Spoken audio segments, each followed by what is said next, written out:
Hello, and welcome back to Soulful Speaking. I want to start out today by asking you what thoughts, sensations, emotions, and energy come up when you hear the word sell?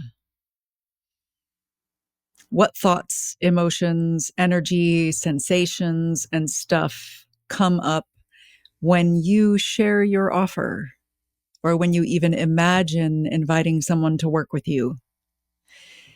Really notice.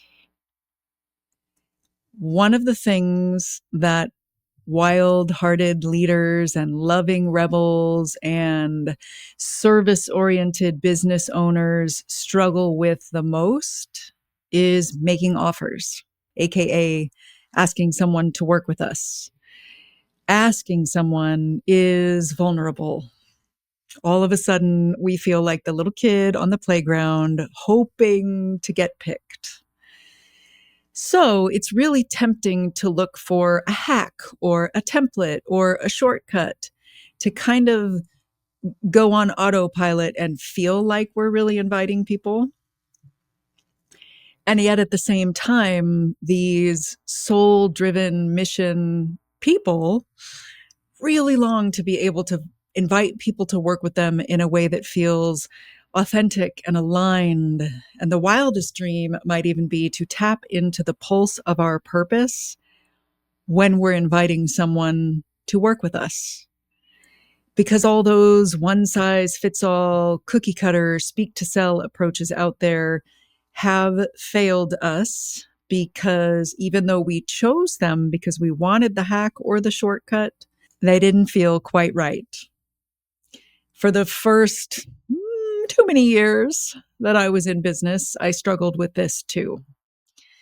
One day in the very beginning of my business, I led a workshop that lit people up.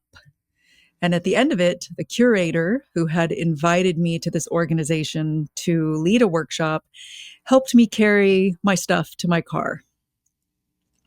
And when I was done packing my trunk, he turned to me and he said, "May I give you some feedback?" And I totally braced for him to say I had disappointed him or something like that, which is a whole other podcast episode in itself. What he actually said was, "You had them leaning in. They were hungry for more, and you didn't even ask." And that moment hit me really hard. I realized I wasn't actually serving my people, the people I'm here to help, as fully as I could if I didn't at least invite them to keep going. In my struggle years, things like this would happen all the time. I would either completely forget to ask someone if they wanted to work with me like that, or even one-on-one, whether it was one-on-one or a huge crowd of people. Or eventually I would ask from my head, over-explaining and kind of proving my case like a district attorney from the TV show Law and Order. Neither one of those options worked, by the way.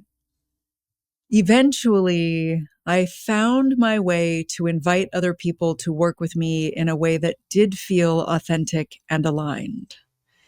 And spoiler alert, we'll unpack this more during this episode. I did that by connecting the moment of invitation to serving them and to the potential client's transformational journey. Doing that is magnetic selling. So let's take a look at the icky problem with those cookie cutter speak to sell formulas. The icky problem begins with it's putting money at the top of the food chain, making it the most important thing. It's kind of like making money God in your business.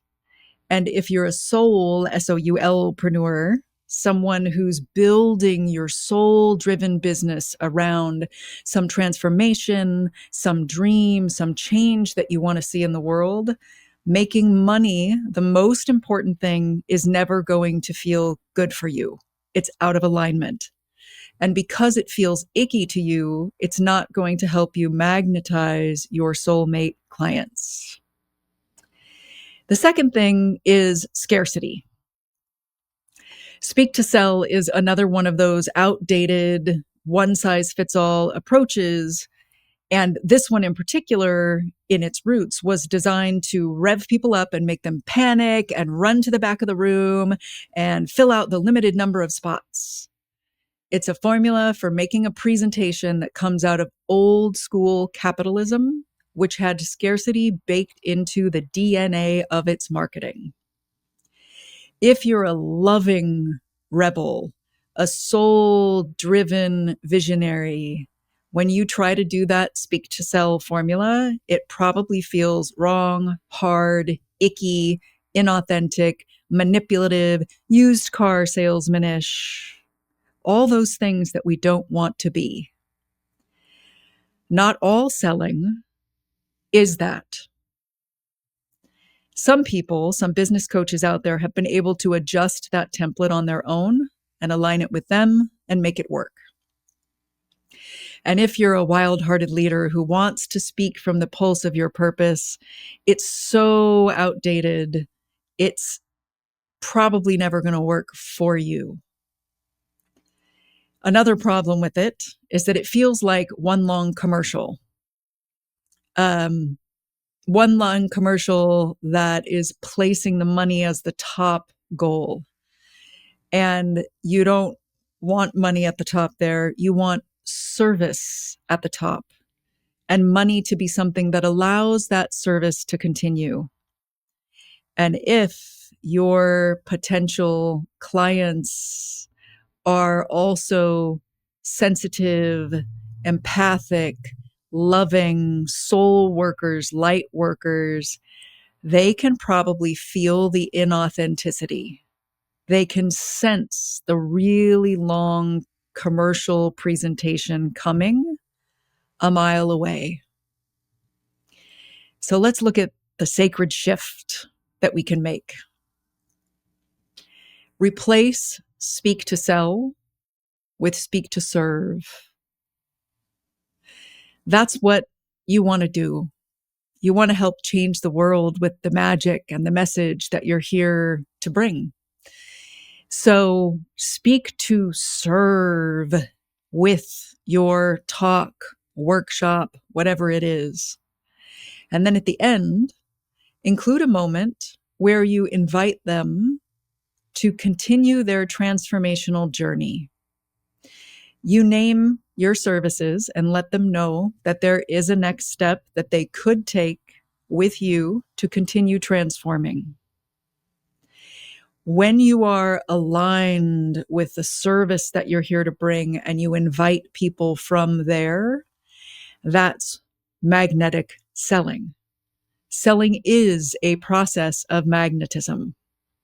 When we're in alignment, the right people are auto-magically magnetized toward us, and the wrong people who we are not a match for are repelled.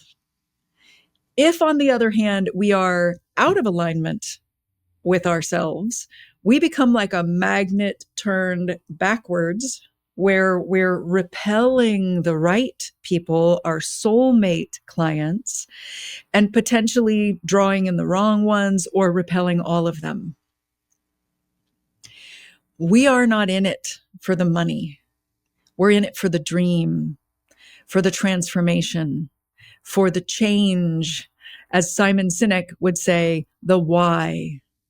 There's a huge difference, and you can feel it right now, between money being the most important thing, money holding the place of God in our business, and service and expression of what we're here to express being the most important thing, and allowing the money to serve, fuel, and nourish that. So throw out your speak to sell playbook and do this instead. Replace speak to sell with speak to transform or speak to serve. Design your talk with your favorite clients' transformation in mind, their journey. Know where your talk falls in that client that you love's transformational journey. And then you can create your one of a kind talk, the talk that only you can create from there. And from that talk, your soulmate people will be magnetized toward you and will hire you. And in the talk at the very end, when you're reaching that selling part, which is when you let them know what you have to offer and invite them to work with you, think of it as you holding the space for them to take the next step on their transformational journey. Speaking is a spiritual process. And that means this kind of moment can be a really potent spiritual moment, a moment of transformation for you and them. And it's true whether they say that their next step is with you, yes, I want to work with you, or an empowered no to you and a yes to something else. Imagine how that feels. Speak, serve, invite. How does that feel different from speak to sell? That's when selling isn't about the money first. It's about alignment, service, transformation, the dream, the why. I don't remember exactly how long into my business, probably 5-6 years after the moment where he said, you didn't even invite them. I was leading a vocal presence module at a yoga teacher training. And I noticed that I had been on a journey since that first moment. My head had eventually come on board, and I was inviting people from my head, selling from my head, like that district attorney, proving a case, probably proving the case to myself more than to them, which is what we tend to do. And then I had managed to bring my heart online. And for a long time, I thought that was like the be all end all. My heart really wants to work with this person for them and for me, or these people in this room that I've had such an amazing time with during my talk. I can feel the vibrant energy, or during a workshop like the one at the yoga teacher training. The heart is the part that feels how great it would be for us to get to work with them and how great it would be for them to have the transformation. And then this one day in the yoga teacher training, it was a 3-hour workshop, came to the end. My head looks down at the notes and it sees, oh, this is where I invite them to take another step. And in yoga, there are all sorts of attention is paid to highest self and highest and best good for all and non-attachment. And I was really feeling the pulse of my purpose. Like there was white and golden energy and love and confidence and expression and possibility filling the room. And I opened my mouth while embodying what I'm here to do. And I said, I'm going to be honest. A part of me is a little attached. The part of me that is attached wants you to continue this journey. And you can go out and do that on your own, unsupported. So turn to your partner and make a commitment for how you will continue this on your own. If you want support on the journey to make it smoother, faster, easier, more direct, more full, I would like to invite you to book a one-on-one with me. I've got a sign-up sheet up here, yada, yada, yada. And I had almost every single person in the room, because they were so aligned, come up to me. I don't remember if the words I used just now are exactly the words that I used back then. I do know that the head remembered to do it. The heart said, I would love to keep working with you. And the soul helped me to show up fully and invite them and allow that to happen from a place of non-attachment, from the place of my job is to invite and yours is to choose what's best for you. This is all magnetic selling, connecting your invitation to service and to their transformational journey. Your head remembering to ask, your heart asking the people we'd love to work with from our excitement for ourselves and for them, and our soul doing that from a place of non-attachment. When we do that, the right people are magnetized, the wrong ones are repelled. It's not pressure, it's not commercial, it's not convincing, it's presence. Intend, set the intention for the emotional or energetic experience we want for them. Align our body, our breath, and our energy with our most expressive self. Breathing, opening our hearts, energizing the room, and hugging the room with our energetic arms. Inviting, giving their space for their half of the conversation, and watching moment by moment, silence by silence. So now take another moment and imagine yourself in a one-on-one, in a keynote type speech, in a workshop, inviting from this magnetic place. How does that feel different than when this episode started? What feels different to you when you shift from avoiding to doing it in a protected way from your head to being in your heart and soul? If you want to go deeper in this, come to the Magnetic Selling Playshop. You can register for it when the next one is happening. As I'm recording this, the next one will be happening on October 6th, 2025. Go to my website, voice-matters.com, and click on events. And from there, you can register.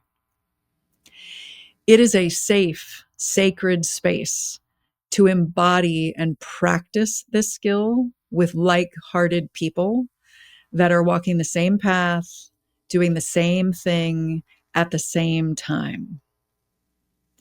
What if selling could feel like service and your only job was to hold the space for someone else's transformation? If this episode touched you in some way, served you in some way, helped you in some way, please take a moment to rate it, follow the show, share it with a friend so we can help the people who think speak to sell and other things like it feel icky and like they need a shower afterwards, to know that there is another way. Thanks so much, and I'll see you back here soon.